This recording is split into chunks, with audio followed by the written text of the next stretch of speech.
Bonjour à tous les Sagittaires et bienvenue pour votre tirage du mois de juillet 2023. Alors comment fonctionne ce tirage? Vous avez ici les énergies du passé, ici les énergies de juillet et ici une perspective à plus long terme, donc à partir de fin juillet. En haut, on est dans le domaine concret, donc ce qui se passe matériellement dans votre vie et vos idées. En bas, on est dans plutôt ce qui relève des émotions. Et ici, on est dans l'énergie principale pour chaque période donnée. Alors, les Sagittaires, pour être honnête, je vais avoir un peu du mal avec votre tirage parce que pour l'instant, donc j'ai simplement tiré les cartes, je ne les ai pas analysées et je sens qu'il y a quelque chose qui veut sortir, mais j'arrive pas pour le moment à comprendre en fait. Donc, on va se lancer et peut-être que ça va venir au fur et à mesure. Mais là, comme ça, je trouve qu'il y a quelque chose de très spécifique, très particulier, mais il y a des énergies assez contraires, donc on va voir. Alors, dans le passé, moi ce que je ressens, déjà pour commencer, c'est l'énergie d'une femme ou deux. Ça, alors, il peut y avoir deux femmes dans votre entourage ou une femme, et ça nous parle d'une énergie très autoritaire. Il peut y avoir aussi cette notion que c'est vous, cette femme-là, qui avez fait preuve d'autorité, de fermeté dans une situation donnée. On sent des communications qui peuvent être assez tranchantes. L'aspect émotionnel, il est mis de côté parce que ces communications-là, elles sont comme nécessaires. On met un peu de côté son cœur pour faire des choix un peu plus rationnels et pour dire stop potentiellement. Ou alors, comme je le disais, c'est une femme autour de vous qui a cette énergie un peu dure. Et il peut y avoir ça. Ouais. Alors, on voit qu'au niveau de ce que vous avez vécu dans le passé, je sens qu'il y a eu comme un projet qui a été avorté. Vous aviez une idée de quelque chose, vous vous projetiez dans l'avenir par rapport à une certaine situation. Ça peut être le travail, une relation. Et en fait, c'est dur, hein, mais la vie vous a mis un stop. Ça ne s'est pas du tout passé comme prévu. Et vous êtes passé finalement d'une énergie où vous vous projetiez dans quelque chose avec foi, avec confiance, à une énergie radicalement différente qui fait partie des énergies les plus dures du tarot là. La 5, c'est la 5 de denier, c'est lorsqu'on perd quelque chose, on se sent, c'est la carte de la misère, de la traversée du désert, des émotions très difficiles à traverser. Et je pense que c'est lié à quelque chose que vous avez perdu. Un espoir perdu, un projet qui n'a pas pu se faire, une relation déçue. En tout cas, voilà, il y a eu comme ça quelque chose qui vous a fortement impacté, qui vous a créé de la peine et du souci. On voit que par contre, au niveau émotionnel, vous savez qu'il est question de se reconstruire et que cette reconstruction, c'est quelque chose qui prend du temps, qu'il faut y aller étape par étape. Et en fait, je pense, voilà, ça y est, j'ai compris. Je pense que, en fait, dans le passé, vous avez dû faire preuve de dureté parce que la situation le voulait, parce que vous n'aviez pas le choix et c'est une énergie qui ne vous convient pas. Mais il a été nécessaire de faire ça pour votre propre équilibre et pour rétablir la justice et pour rétablir peut-être potentiellement la vérité aussi. Mais ça vous a fortement impacté au niveau émotionnel et vous n'avez pas voulu peut-être ressentir trop la peine et la douleur. Donc vous êtes passé sur un mode un peu guerrier, un peu dur.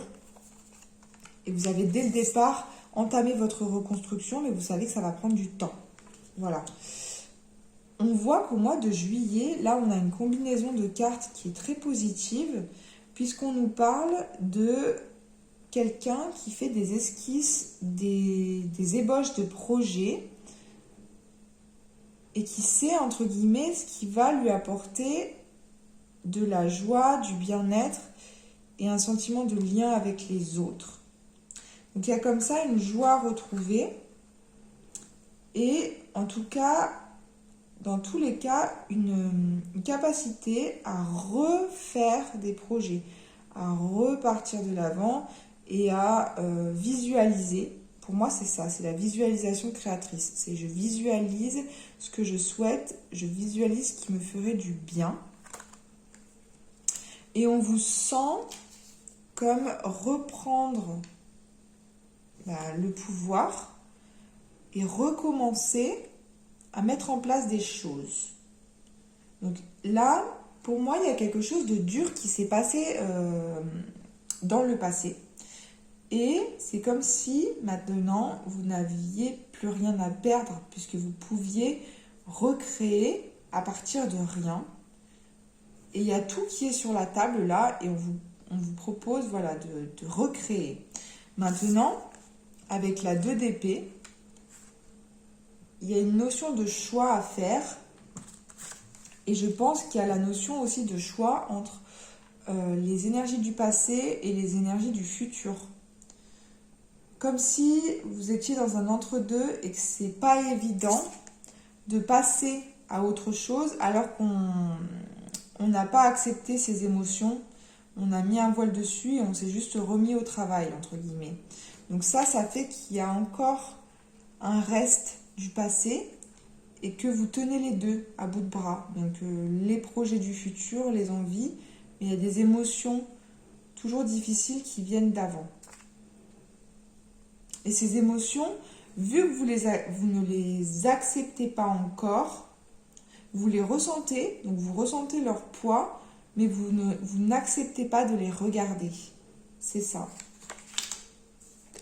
Alors ensuite, pour ce qui est de l'avenir, donc à partir de fin juillet, on nous parle avec les amoureux, toujours de choix. Donc de choix à effectuer. On nous parle aussi de couple potentiellement, d'amour.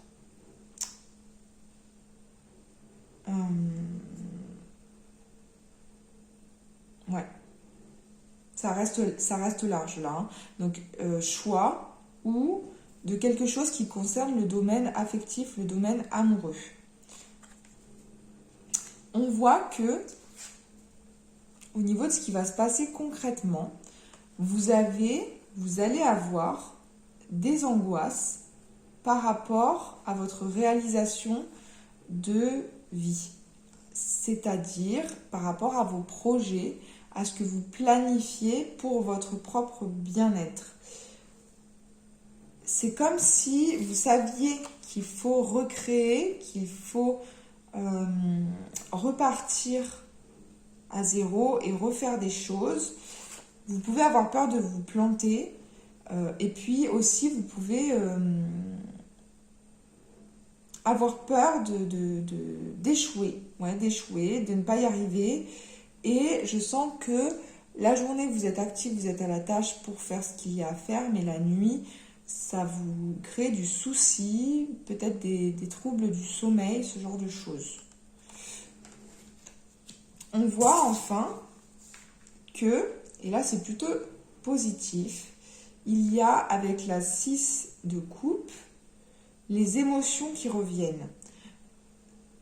Ce que j'entends par là, c'est que vous ne pouvez pas avancer sans avoir laissé votre enfant intérieur s'exprimer, sans avoir écouté votre petite voix intérieure et sans avoir pris en compte vos émotions.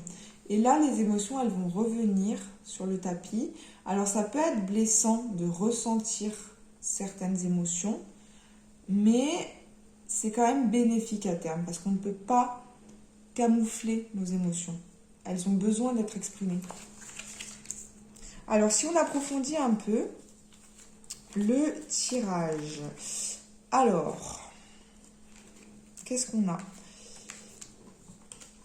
Donc, dans le passé, déjà, avec ce valet de coupe et l'instabilité, ça confirme mon intuition, on va dire. C'est que vous avez dû faire preuve de dureté face à quelqu'un qui a des énergies un peu légères, quelqu'un d'instable. Ce valet de coupe, ça peut être quelqu'un qui vous a fait de belles paroles, des promesses. Ça peut être un séducteur, quelqu'un qui vous a trompé. Première possibilité, donc vous voyez ce type de profil. Et vous avez dû faire preuve de fermeté vis-à-vis de lui et fermer votre cœur en quelque sorte. Donc premier profil. Deuxième profil, c'est un jeune de votre famille qui est instable, qui vous donne du souci, mais vis-à-vis duquel vous avez dû trancher et faire preuve de beaucoup de fermeté et beaucoup de dureté.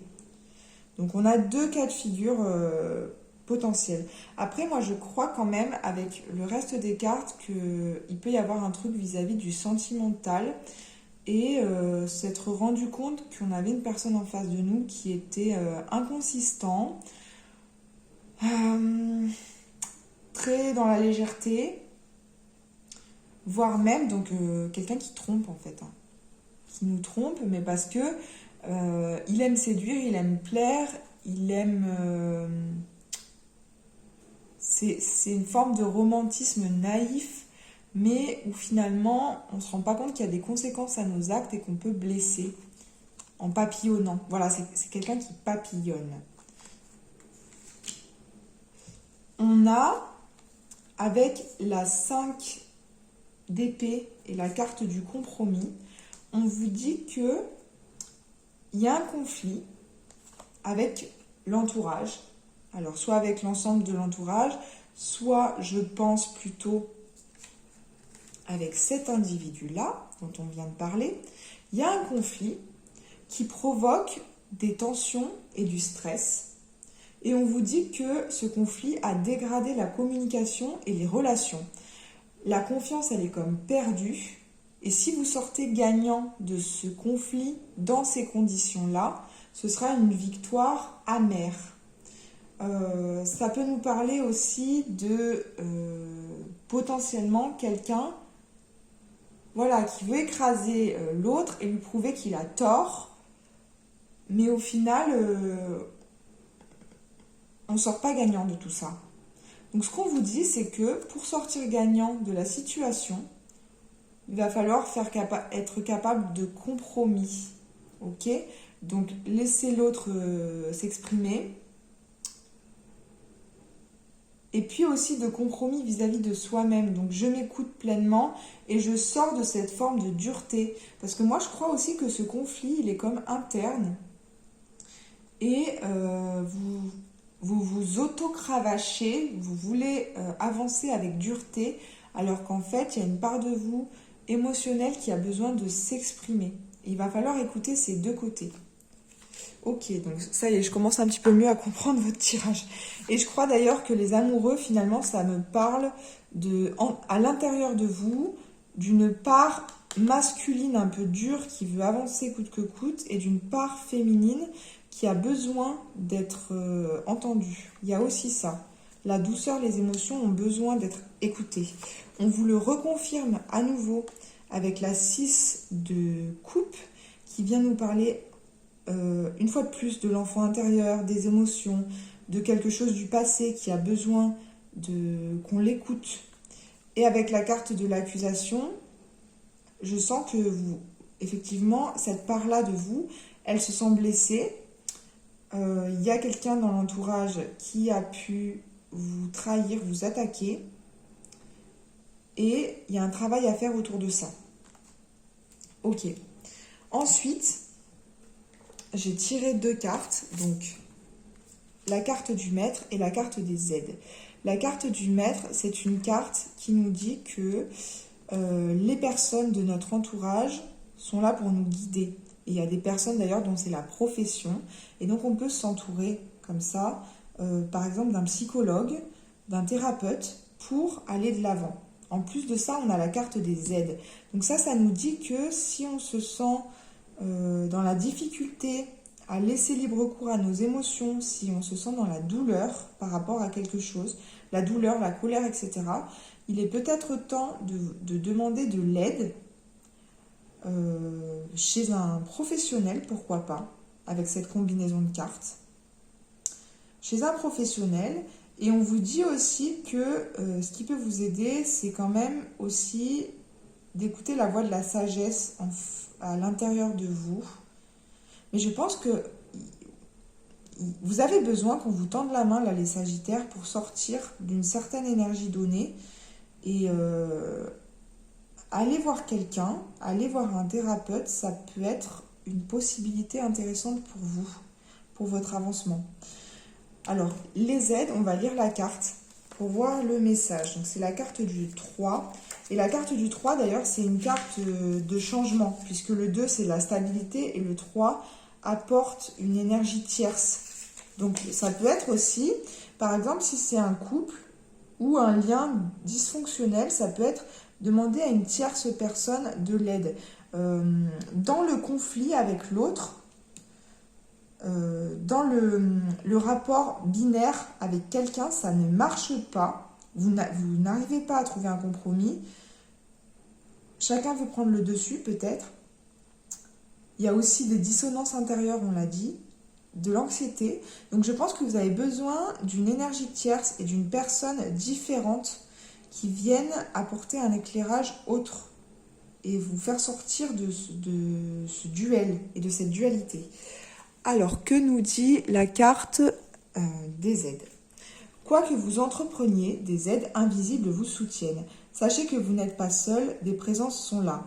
Ressentez leur énergie aimante vous envelopper et avancez avec sérénité. Rappelez-vous que vous n'êtes pas seul, des personnes, tout comme des êtres d'un plan subtil vous entourent. Parfois, vous pouvez ressentir leur présence bienveillante.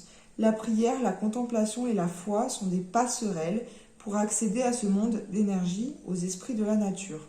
Chaque fois que vous invoquez avec sincérité de l'aide, ces fameux hasards se produisent. Une organisation semble se manifester et tout vient à point nommé comme par miracle. Ouvrez votre esprit à cette éventualité et votre vie sera plus facile. On vous incite à faire des demandes claires et à les formuler comme des prières, à mettre votre force de conviction dans ce que vous faites et à agir dans le sens de vos désirs. Donc je sens aussi pour moi qu'il faut remettre un peu de douceur dans tout ça. Écoutez la voix de la sagesse, essayez d'aller vers la tempérance et il y a plein de choses à réaliser en fait. Il y a plein de choses à réaliser, il y a plein de manières d'avancer et je pense que les choses vont se débloquer d'elles-mêmes, ok? Mais n'hésitez pas à demander de l'aide autour de vous. Il y a une passerelle, il y a quelque chose et vous allez pouvoir le voir, le sentir, la direction à prendre pour votre plus grand bien et pour le plus grand bien des personnes qui peuvent être concernées dans votre entourage par un éventuel conflit, par une éventuelle difficulté relationnelle, ok? Alors n'hésitez pas à nous dire dans les commentaires si ce tirage vous a parlé, parce qu'il était vraiment spécifique, j'ai trouvé. Donc dites-moi si ça vous concerne. Et puis voilà, n'hésitez pas à faire des retours. Et on se retrouve très bientôt.